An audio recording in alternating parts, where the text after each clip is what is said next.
Excuse me?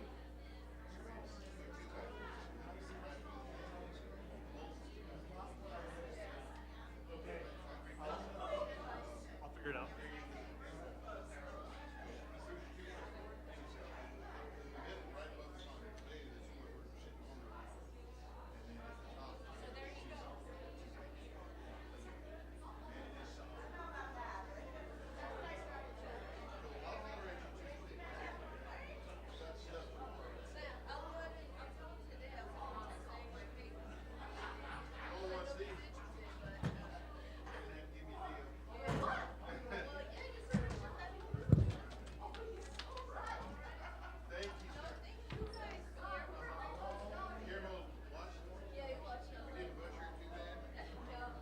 Paige, remind me your last name again.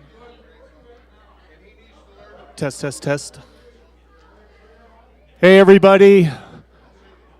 We've got about a minute or two for you all to come in and join us for Parables. I am going to interview Paige Wheeler. Steve Davila is going to come and get you.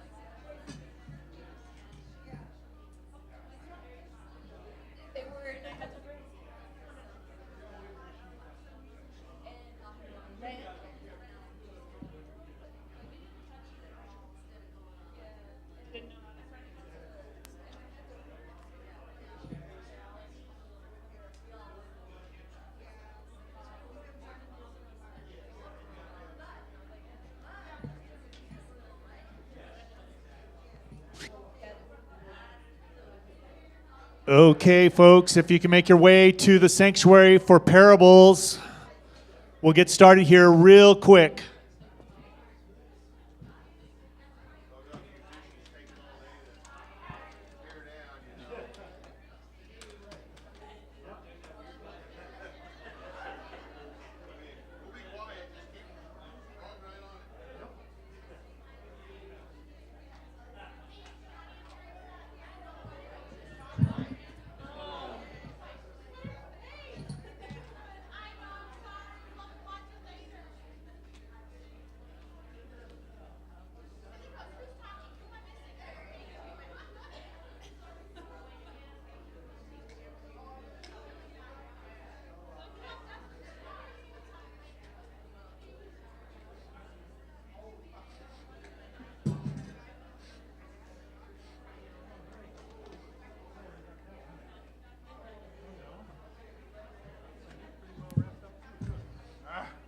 Good morning, everyone. How are you?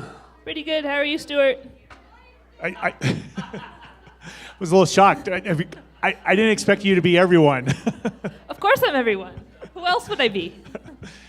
Paige Wheeler is who you would be. Yes. Hosanna. Let's try that again. Hosanna. Hosanna in the highest. That's awesome. Happy Palm Sunday to all you all. Happy Palm Sunday to you, Paige. Happy Palm Sunday to you, Stuart. I'm sure that you are surprised, perplexed, maybe even vexed that I am the one that's interviewing you today. It happens. Okay. You just have to do a good job. Well, I'm flying by the seat of my pants, as I usually do. And that is that I don't have the prepared questions that you had practiced and memorized. You expected me to practice those? That is good news, actually. I looked at them twice. I have some thoughts, but nothing over-prepared. Like 2 months ago, you looked at them twice. No, I got them on last Sunday, so Oh, okay. I looked at them twice this week, but that's about it. Okay, well, that's good. Like twice last Sunday? Like last Sunday and then maybe Wednesday. Okay. So, Paige, you've been coming to Morning Star for about a year and a half, maybe 2 years. And you would come in and sit right over there, kind of come in a little late and leave a little early and skedaddle really fast. I never got your name. Yeah. That sounds like me. It was by design. A little. I'm not the best at being social and getting to know everybody. It takes me a little while to get comfortable in a new place. Okay, so like 2 years, a little while. Yeah. So, well, let's start here. So where are you from? How far back do you want to go? Well, as far back as you want to go. Okay. I was born in upstate New York in Rochester, and then we moved to northeastern Ohio, and then we moved to El Paso, Texas when I started high school. Okay, so your folks are in the military? No. Your folks are traveling piano salesmen? No, but both of my parents work in the automotive industry. So they both started with General Motors, and now my mom works for a spin-off of General Motors that's called Aptiv, and they do like electrical wiring harnesses for vehicles. And my dad works at a company called Stone Ridge, who also does wiring for vehicles. Gotcha. So they are part of the Maquiladora. Yeah, they both work in Juarez and have for 20 years. So when they work in Juarez, do they drive themselves over, or do they meet somewhere and then get driven over? They generally drive themselves. For a while pre-pandemic, they used to work for the same company, and then my dad switched maybe 3 years ago.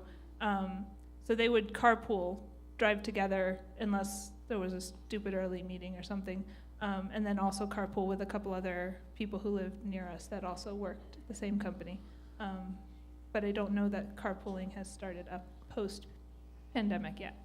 So the desert Southwest must be treating you okay, and you decided to stay. Yeah. It took a little while getting used to. In high school, one of my major criteria for picking a college was I wanted to go somewhere green. So where did you go to college? I went to New Orleans, to Tulane University. Okay. And you majored in? International relations, political science, was a minor in Spanish. So that's kind of good. You're like in an international relation epicenter of the world. Yeah, a little bit. So, so with that degree, you do? I currently work at NMSU in the STEM Outreach Center. I am a STEM education specialist. So our office puts on or manages or creates out-of-school time programs for K-12 schools, students and schools and teachers, primarily in Doña Ana County, but we also work with some schools in Lordsburg and Silver City, and we have partnership in Hobbs and in Farmington, and side bits of our office do stuff all over the state. So yeah, out of school time, awesomeness. So after school, before school, during the summer, during spring break. Okay, so you graduate from Tulane and you work at NMSU. How'd that happen? Like, I would expect, like, I want to go to somewhere green for school. I'm going to go somewhere green for work. There was about 8 years between when I finished Tulane and when I got to NMSU. So after college, undergrad, I didn't really know what I wanted to do. And I came home and was looking for jobs from El Paso. And during college, I had some study abroad experiences and some other opportunities that connected me with opportunities to volunteer teaching English as a second language to youth and adults. And I thought, that sounds pretty cool. I sort of liked that.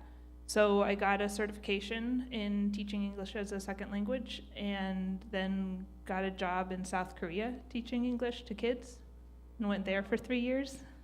How was that? It was really fun. Bit different, but interesting and fun. The food? Love It's the always food. about the food. Love the food. Yeah? Yeah. But I say Korea made me lactose intolerant. They don't eat a lot of dairy, and so about halfway through it was like, oh, no, I shouldn't do that anymore either. Okay. But then, yeah, So I came home from Korea and didn't really know what I wanted to do again, and went to grad school and have a master's degree in international education management.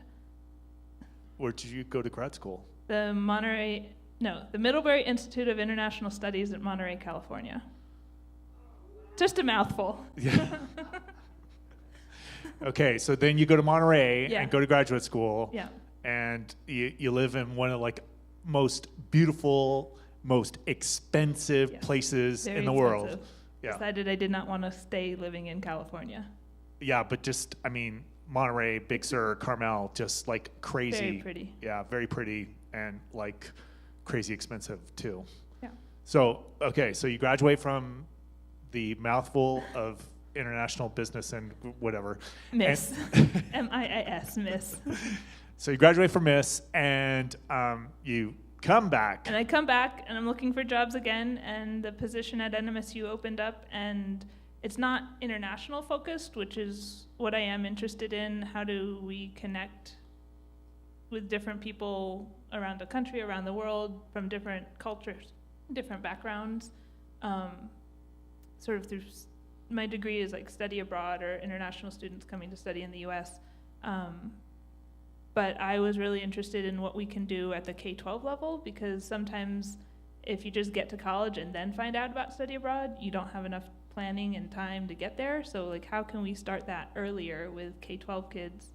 And that's what I was interested in grad school. And then I found this job at NMSU. It's like, that's exactly the type of thing I want to do, putting on programs and opportunities for kids to explore the world around them. The only difference is this is STEM focused instead of international focused, but there's international STEM stuff, so I haven't snuck a lot of that in, but a little bit. So that's part of the Paige Wheeler master plan, is to sneak more of that in. Yeah. Okay. So how long have you lived in Las Cruces?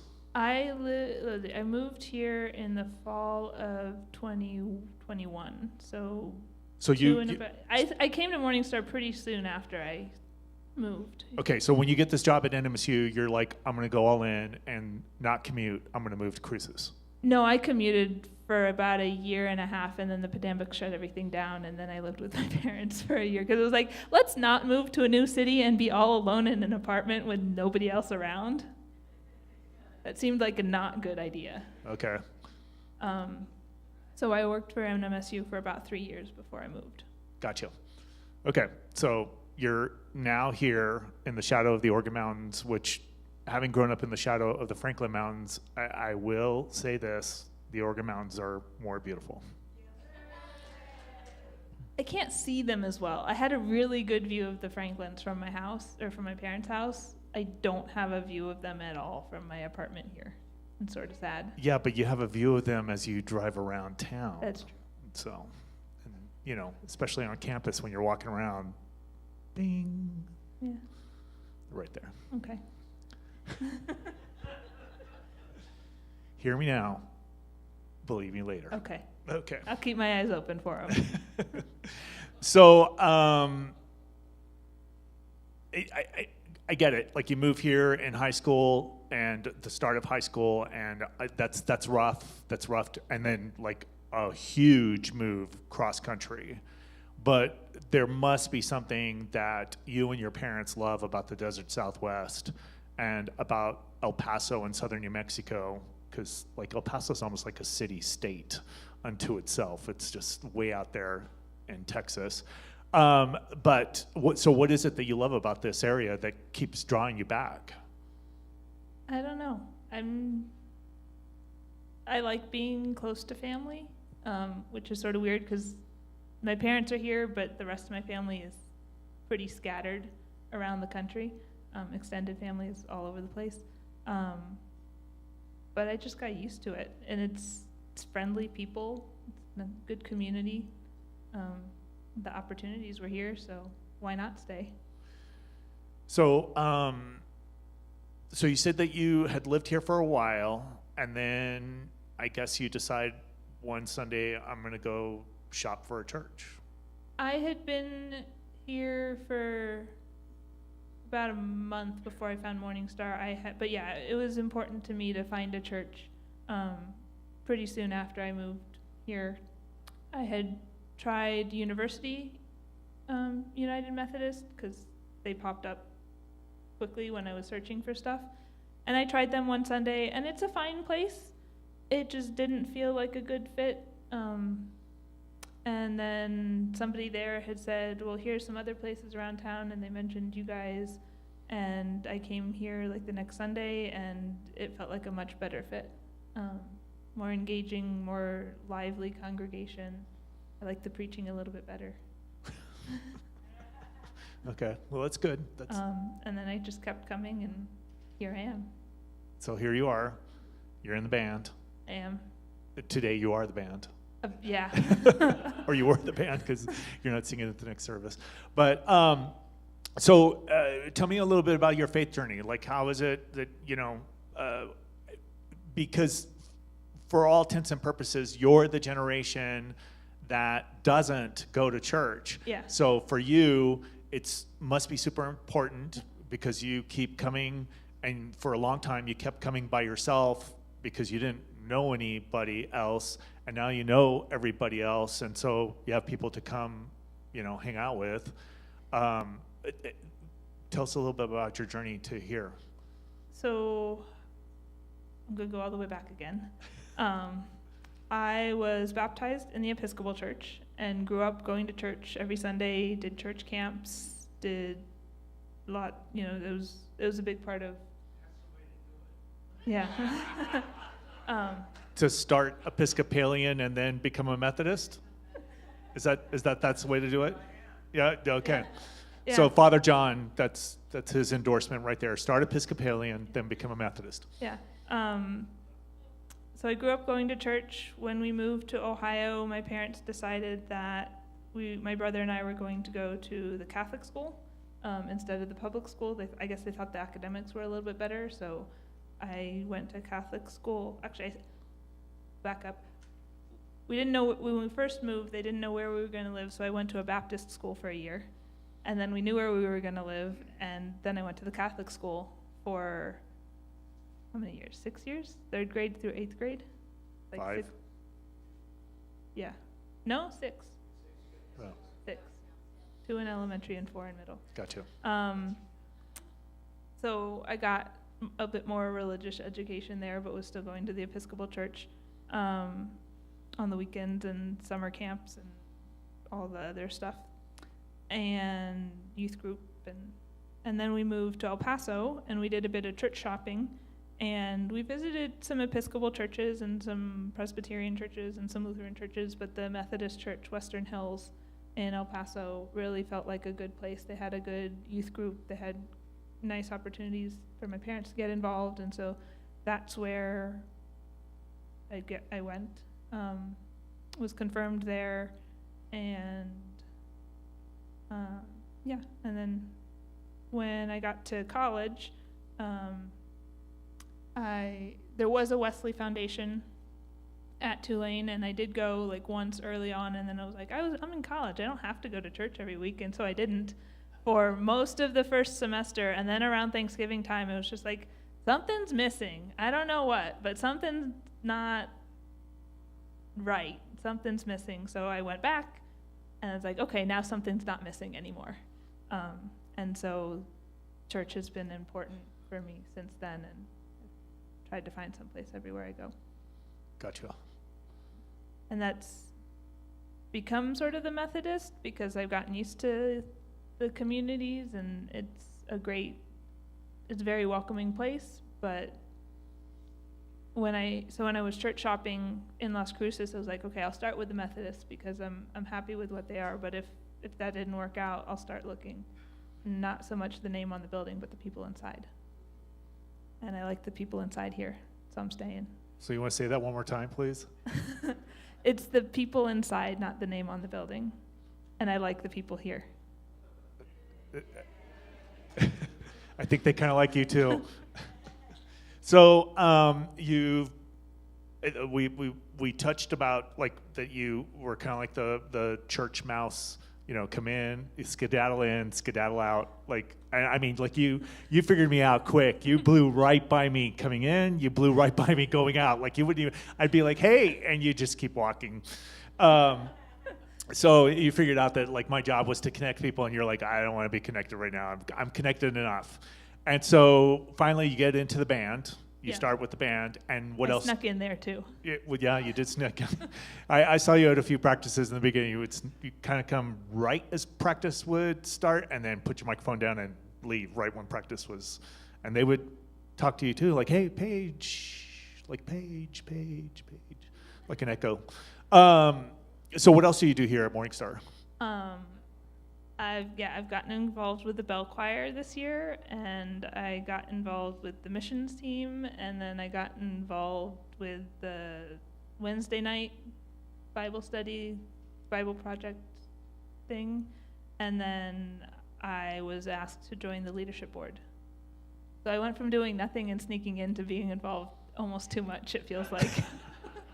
Which is sort of a problem with me, because it's like it's sort of one or the other and extreme, and it's like finding the middle balance can sometimes be hard. So have you found middle balance, or are you still striving for that? We're getting there. Okay. So so you're in the band, you're in the bell choir, you're on the missions team, you serve on the leadership board, and then on your free time, you come to Johnny Talley's Bible Project. Yes. Before Okay. I skedaddle and go to Tango. Ta- Wednesdays are okay, a busy wait, day. Tango. Talk about Tango. How does Paige Wheeler find Tango? There's a decently sized group of Argentine tango dancers in El Paso, and after I got back from Korea, I learned about them and was looking for something to do. And it sounded like an interesting thing, so I went and tried it out, and I was like, oh, this is sort of fun. These are nice people, so I kept going back, and now I got sort of hooked on Argentine tango. So you come to Johnny Talley's Bible study, and then you skedaddle quickly down to El Paso. No, there's and there's a smaller group here that Oh. meets on Wednesdays at 7:30 at the Mesilla Community Center, Okay, gotcha. And then you tango there. and then we tango there Gotcha. for like 2 or 3 hours. Okay, so Wednesdays are long days. okay, so long days, short nights on Wednesdays. Okay. So who knew? Paige Wheeler likes to tango. I think a fair amount of them know, because I went to a tango festival in February, and so I was letting people know that I wasn't going to be around for a week. Where was this tango festival? Portland, Oregon. So you travel to Portland, Oregon. Do you by yourself, or do you have a partner that goes with you, a dance partner? I don't have a dance partner, but I have dance friends. So a friend and I decided that we'd heard good things about the Tango Festival in Portland, and we wanted to try it out. So we did, and it was a really good time. So the Portland Tango Festival. The Valen Tango Festival in Portland, because it is scheduled typically around Valentine's Day. Okay. Okay. So you fell in love with tango. I did. Anything else like odd and unusual you want to tell us right now? Because we're in the odd and unusual part of the discussion. I have been to 31 countries by the time I turned 30. Okay, so by the time you're 30, you're one country ahead Yeah. of your age. How many languages can you speak besides English? And I'm going to assume Korean.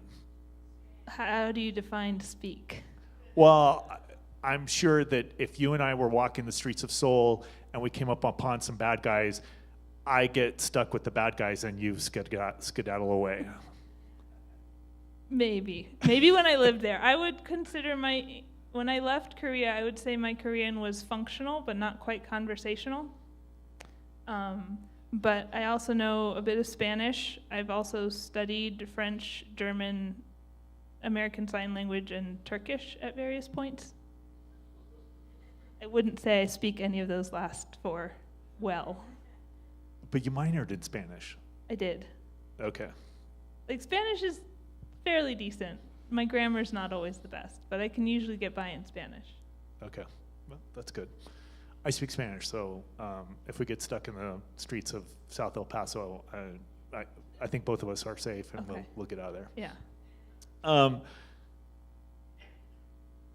Okay, well, I'm kind of flabbergasted about the tango. Like, I'm lost there. So I want to. Come down to the Mesilla Community Center on Wednesday nights and you'll figure it out. There's a lesson at like 7:30ish for about an hour, and then we just have open dancing. Yeah, Anybody's welcome. Yeah, I'm not doing that. No. Why not? Yeah, exactly. And I'll mess up my knee again. But you can walk, can't you?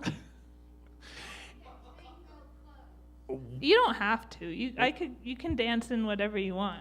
You don't even need shoes. If you have socks, you're good.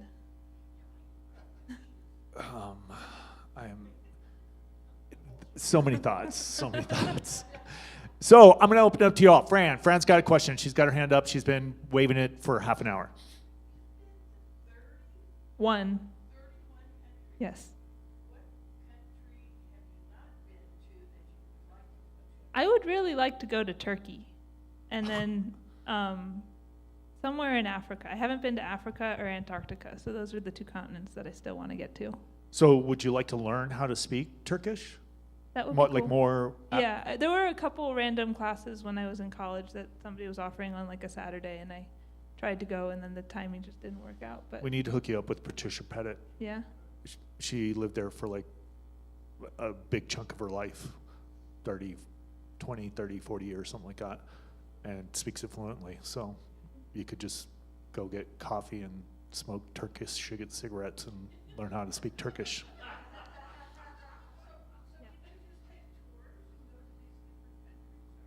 there's a variety of ways that I got around.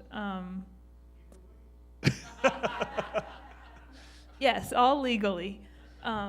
Okay, so quickly, for those of you online, the question is that she's been to 31 countries. Where would she like to go to? She wants to go to Turkey. And how did she get around in these countries? So that's where we're at right at the moment. How did you get around? How, tours, backpacking?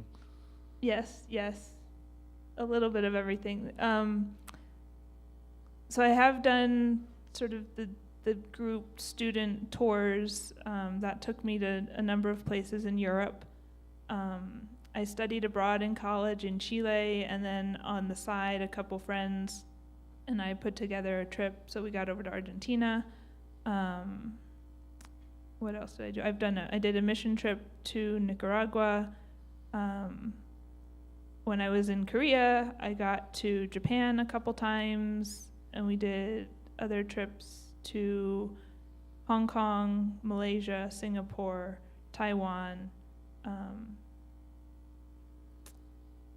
At the end of my time in Korea, I decided I didn't want to come straight home. So I had about 5 months that I didn't know what to do with. So I went and toured around Southeast Asia for a while, Thailand, Laos, Cambodia, Vietnam. On the way home from that, I was like, well, I could fly the easy way over the Pacific, or I could go the other way and do a 3-day layover in Abu Dhabi and Dubai. So why not? Okay, hang on just a minute. I now have a question. Okay. How many states have you seen? 26. I have a little app on my phone that helps me track them. Okay, so you've gone to more countries than states, and you're like clicking off the countries like some people would click off states. Yeah. Okay. A little bit. I would like to get to all the states too. So you want to do 196 countries and 50 states. That would be pretty cool. Okay. Okay. Carol. Yes, and I have actually taken the Foreign Service exam once. Have you met Steve Davila and Margaret Jorgensen? They're with the CIA. They got friends. You should talk to them. Who else? Who else got a question? Anybody else? Rick Kiley, you always usually have a question or a comment.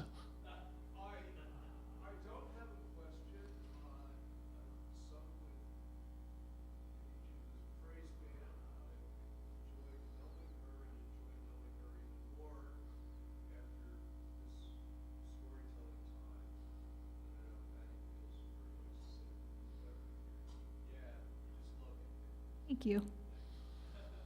So for those of you online, Rick was just saying that he got to know Paige through the praise band, and him and Patty love her. So, Eileen.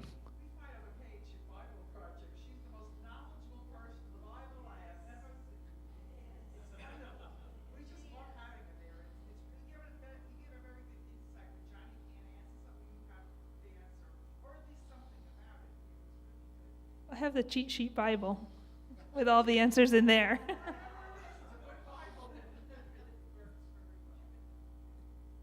So, Eileen, for those of you online, Eileen was just saying that she enjoys Paige being a part of the Bible Project, that when Johnny doesn't have the answer, Paige does. I try. I don't know if they're the right answers, but I think you have an answer. So kind of coming back around to like your faith journey, you're in your 30s. It's a demographic that we don't get a lot of. I mean, and it's not just Morningstar. It's it's everywhere. Kind of a generation that was not so much skipped over, but they on purposely, intentionally skipped over this thing that we call church. And so how did your interest in the Bible, like I've heard you during the Bible Project, and it seems like your international relations background's got to have a background in history, like you like the history because you want to know what the history is, like how did we get to this point in time in international relations? You got to know all that, well, this thing happened 500 years ago, and that's why we still carry it on today, blah, blah, blah, especially in Central and South America, like there's some of those grudges that are, date like way back. But how did your interest in the Bible, like how is that sustained? How is that maintained? I think going, like I said, I was raised in the church. I went to church all the time. I think the first time I read the Bible all the way through was maybe just after college. And since then I've read it through a couple times, taking a year, finding a reading plan and going through it. And I think that helped. And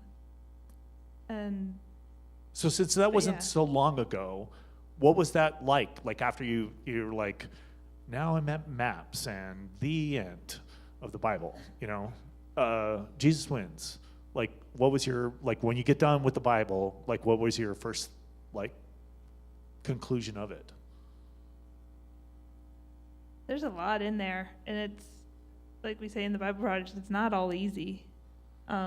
It's very messy and it's confusing, and it's a good book, but it's a hard book, and it takes some time. And every time you read it, there's always something new. So I think that helps with the coming back to it. And I may know a lot. I may know facts and figures and dates, but I very much enjoy the Bible Project because how we apply it and what we can take from it, that changes every time you read it. So if it's a good book and it's a hard book, how does that apply to your faith journey? That it's a worthwhile thing to do, but it doesn't mean it's an easy thing to do. So you got to keep working at it and be consistent with it and find people that can support you and help you get the answers when you don't know what it means. So kind of like Tango. Yeah, Tango too. Tango works well with a partner. So you find a partner to go through the Bible with, and kind of like what, so this is a good point to kind of land the plane a little bit. It's kind of like what John Wesley said, the one question that Methodists are supposed to ask each other, how is it with your soul? It's a good question. I think my soul's doing okay at the moment. Okay. This has been a good place to get some of that support. So. Awesome. So this is Paige Wheeler. We're excited to have her here at Morningstar. She's in the band. She's on the mission team. She's on the leadership board. So if you have questions, concerns, social comments, go see Paige. And she does this little thing called Bible Project, and we're glad that she is here at Morningstar. Oh yeah, she rings bells with Brandon Brown and his Bells of Renown. Yeah, I won the sweet pie contest this year. I think it was before Thanksgiving.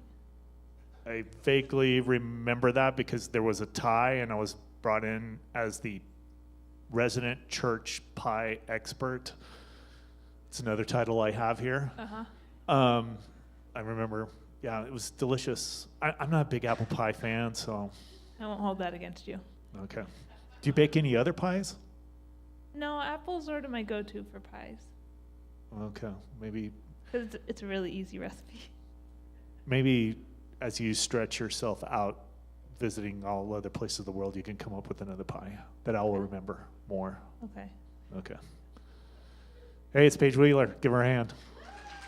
Hey, this has been Parables. We're excited to have you wherever it is that you're listening to us on. And I don't know who. Oh, next week we won't have Parables because we will be meeting out in the gathering area, celebrating the resurrection of Jesus Christ as we go through this momentous week we call Holy Week. If you don't know that information, go online, check your Star Weekly for what's coming up this week, and then bring whatever you can to dip in chocolate and be a part of that. And then we'll be back the week after with a healthy Amy and hopefully a healthy guest. So thanks, Paige. Appreciate it. Thank you, Stuart. Worship will start in about 10 minutes.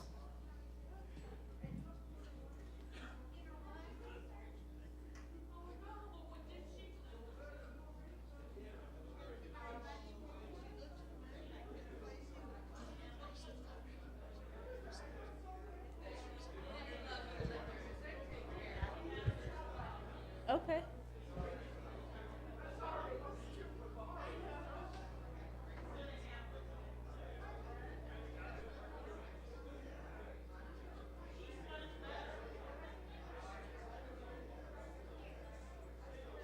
Thank you.